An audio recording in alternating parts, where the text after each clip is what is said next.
9 ล้านหักวันสำนอก็ถือว่าอ้อเฮ้ยอาการนะเอากันดุดบ่เอ้ยตาเพิ่นหรือว่านั่งสิดุดบ่ว่าเตี้ยแต่บ่หันมวนดอกถึกบ่ตึปรอ ตลอดจุให้น่ะ ตึปรอไงปะเนตึปรอตอนมันเอกก็งามไปเกลึงปะเนเงินไรสิเต็กดอกเงินไรสิเต็กรอเงินปะเนไอ้ดุดนะเฮ้ยเงยให้สิเต็กเบิ่งกันติดจังคือได้ไปโยนเงินเองเคยดุดน้ำมันราคาพอพังตึงตู้เฮ้ยบ่หมู่กันเลย โอ้ยอีกดอก200บาทโอ้สมโพดอกหน่อนามักจับดองโคงนี่หน่อดอกอยู่ตาซักดอกโอ้กองไห้บ่ดอกไงตาเอาแท้หน่อมันนามักจับ3 เซนสิวันปกดอกไว้มันอ้อมให้หน่อ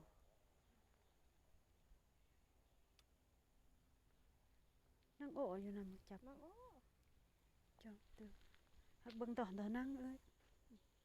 ซีเมนต์นั่นดูยก ไผ ออม ไงตาแล้วเนาะเบิ่งอ้อมอีกเนาะเด้อของไห้บ่ดอกอีตุเลยอะเปาะเลย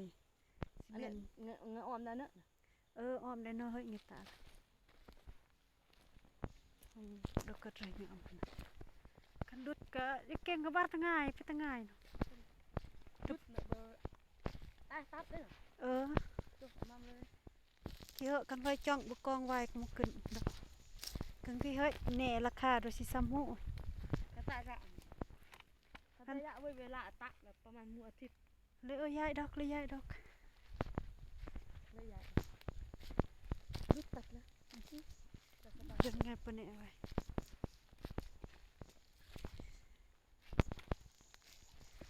มื้อนี้การแต่งตัวอย่างนี้เนี่ยละวันจะเนี่ย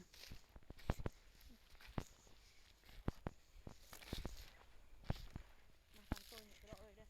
ดอกเอ้ยมาตุ่มยุม ตุ้มยุ่งอันนั่งกระโดดโอ้ของเด็กจำเลย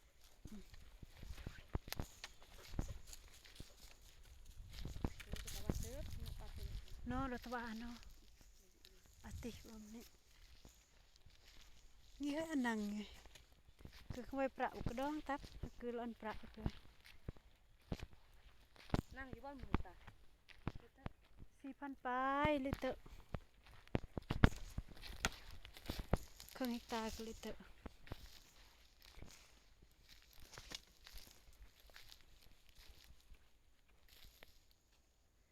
ดอกเอ้ยตับพลาหลองดิไอ้กระไข่ยี่ดอกสม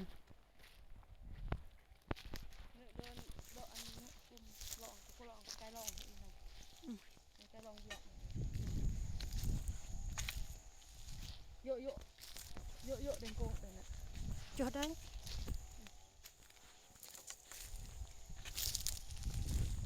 เยอะเยอะแต่อันเบอร์เดินเลยจ้ากับบ้านอ่ะเบิร์ตต่อแบบแกว่าเฮ้ยจังเลยคันแบบมันจะแพงนะจ้ากับบ้านหน่อย เกิดวันก็ระดับ150,000คนเด้อต่ำสุด แบบโยอันลองก็เคยได้โยแบบลองก็เคยกัน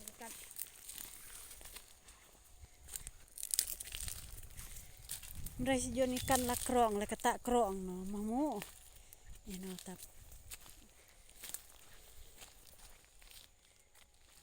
ถือว่าดีเลยระบนการสำนอละ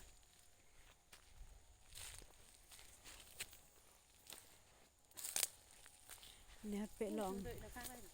ลยไตคัก เราตั้งเราจ่ายที่แท้ที่เป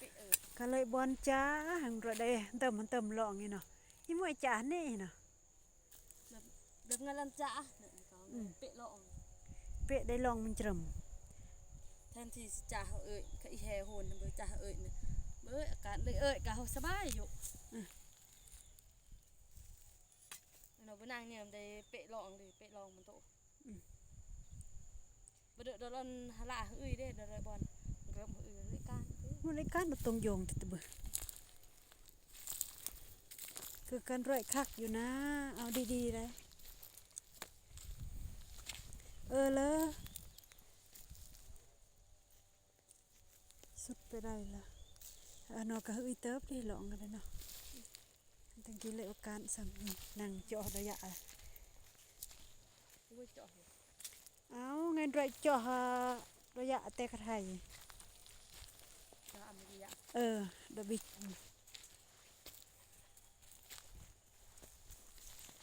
ตัวหนอก็ละวันว่าจะสาม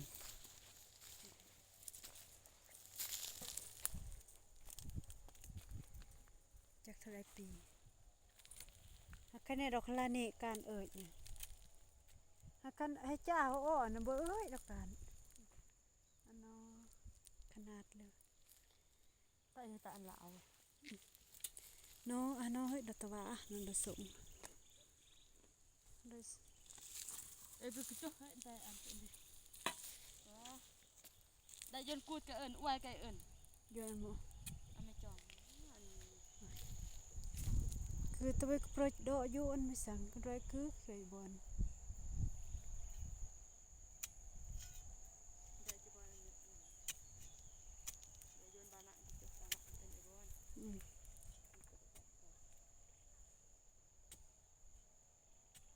กระจุกยิงกี่อันกระจุกสี่อันอันเดียวเฮ้ยยนดอกนั่งเงี้ย ตัวปลอก